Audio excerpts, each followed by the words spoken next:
ಬಂಕಿ ಎಂಬ ಬೌದ್ಧ ಗುರು ಒಂದು ದೇವಾಲಯದಲ್ಲಿ ವಾಸವಾಗಿದ್ದರು. ಆ ದೇವಾಲಯದ ಸಮೀಪದಲ್ಲಿ ಒಬ್ಬ ಕುರುಡನು ವಾಸ ಮಾಡಿಕೊಂಡಿದ್ದ. ಒಂದು ದಿನ ಬಂಕಿ ಗುರು ತೀರಿಕೊಂಡರು. ಆ ಕುರುಡ ತನ್ನ ಹಳೆಯ ಸ್ನೇಹಿತನ ಜೊತೆ ಮಾತನಾಡುತ್ತಾ ಹೀಗೆ ಹೇಳುತ್ತಾನೆ, ನಾನು ಕುರುಡನಾಗಿರುವುದರಿಂದ ಜನರ ಮುಖವನ್ನು ನೋಡಿಯೇ ಇಲ್ಲ, ಆದರೆ ಅವರ ಧ್ವನಿಯಿಂದಲೇ ಅವರ ಸ್ವಭಾವವನ್ನು ತಿಳಿದುಕೊಂಡಿದ್ದೇನೆ. ಕೆಲವರು ಇಲ್ಲಿ ಬರುತ್ತಾರೆ, ತಮ್ಮ ಸಂತೋಷವನ್ನು ಯಶಸ್ಸನ್ನು ಇನ್ನೊಬ್ಬರ ಜೊತೆ ಹೇಳಿಕೊಳ್ಳುತ್ತಾರೆ.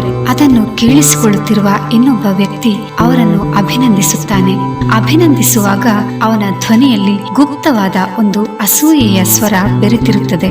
ಇನ್ನು ಕೆಲವರು ತಮ್ಮ ಕಷ್ಟದ ಬಗ್ಗೆ ಮಾತನಾಡುತ್ತಿರುತ್ತಾರೆ.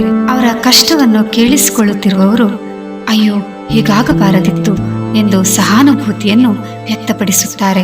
ಆದರೆ ಅವರ ಸಹಾನುಭೂತಿಯ ಧ್ವನಿಯಲ್ಲಿ ಗುಪ್ತವಾದ ಒಂದು ಸಂತೋಷ ಅಡಗಿರುತ್ತದೆ. ಹೀಗೆ ನಾನು ಜನರಲ್ಲಿ ಕೇಳಿಸಿಕೊಂಡಿರುವುದು ಈ ಎರಡೇ ಧ್ವನಿಗಳನ್ನು. ಆದರೆ ಬಂಕಿ ಗುರು ಹಾಗಲ್ಲ.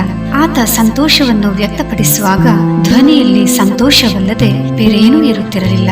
ಹಾಗೆಯೇ ದುಃಖವನ್ನು ವ್ಯಕ್ತಪಡಿಸುವಾಗ ದುಃಖವಲ್ಲದೆ ಬೇರೆ ಧ್ವನಿ ಇರುತ್ತಿರಲಿಲ್ಲ. ಹೀಗೆ ಅಂಥ ವ್ಯಕ್ತಿ ತನ್ನ ಅರಿವಿನ ಕಣ್ಣಿನಿಂದ ಬದುಕಿನ ಸತ್ಯ ತಿಳಿಸಿದ್ದ. ಈ ಕಥೆಯಲ್ಲಿ ಹೇಳಿದಂತೆ ನಿಮ್ಮ ಕಷ್ಟವನ್ನು ಕಂಡು ಮನದಾಳದಲ್ಲಿ ಸಂತೋಷ ಪಡುವವರೇ ಹೆಚ್ಚು. ಹಾಗೆಯೇ ನಿಮ್ಮ ಯಶಸ್ಸನ್ನು ಕಂಡು ಒಳ ಧ್ವನಿಯಲ್ಲಿ ಮತ್ಸರ ಪಡುವವರ ಸಂಖ್ಯೆ ಅಧಿಕ. ಹೀಗಾಗಿ ನೀವು ನಿಮ್ಮ ಕಷ್ಟವನ್ನು ಯಾರ್ಯಾರದೋ ಬಳಿಯಲ್ಲಿ ವ್ಯಕ್ತಪಡಿಸುವುದನ್ನು ನಿಲ್ಲಿಸಿ. ನಿಜವಾಗಿಯೂ ನಿಮ್ಮೊಂದಿಗೆ ಎಲ್ಲ ಸಮಯದಲ್ಲೂ ಜೊತೆ ನಿಲ್ಲುವವರು ಯಾರು ಎಂಬುದನ್ನು ಅರ್ಥ ಮಾಡಿಕೊಂಡು ಅವರನ್ನು ಸಂತೋಷವಾಗಿರಿಸಿಕೊಳ್ಳಿ. ಇದು ನಿಮ್ಮ ಬದುಕಿನ ಮುಖ್ಯ ಉದ್ದೇಶವಾಗಿರಲಿ. ನಿಮ್ಮ ಬಗ್ಗೆ ನಿಜವಾದ ಕಾಳಜಿಯನ್ನು ಹೊಂದಿರುವ ವ್ಯಕ್ತಿಯ ನೆಮ್ಮದಿಯನ್ನು ಹೆಚ್ಚಿಸುವ ಕೆಲಸ ಮಾಡಿ. ನಾವು ಈ ಕಥೆಯಲ್ಲಿ ಬರುವ ಬಂಕಿ ಗುರುವಿನಂತೆ ಇನ್ನೊಬ್ಬರ ಸಂತೋಷಕ್ಕೆ ನಿಜವಾಗಿಯೂ ಆನಂದ ಪಡುವ ಮತ್ತು ಇನ್ನೊಬ್ಬರ ದುಃಖಕ್ಕೆ ನಿಜವಾಗಿಯೂ ದುಃಖಿಸುವ ನಿಸ್ವಾರ್ಥ ಸ್ವಭಾವವನ್ನು ಬೆಳೆಸಿಕೊಳ್ಳೋಣ.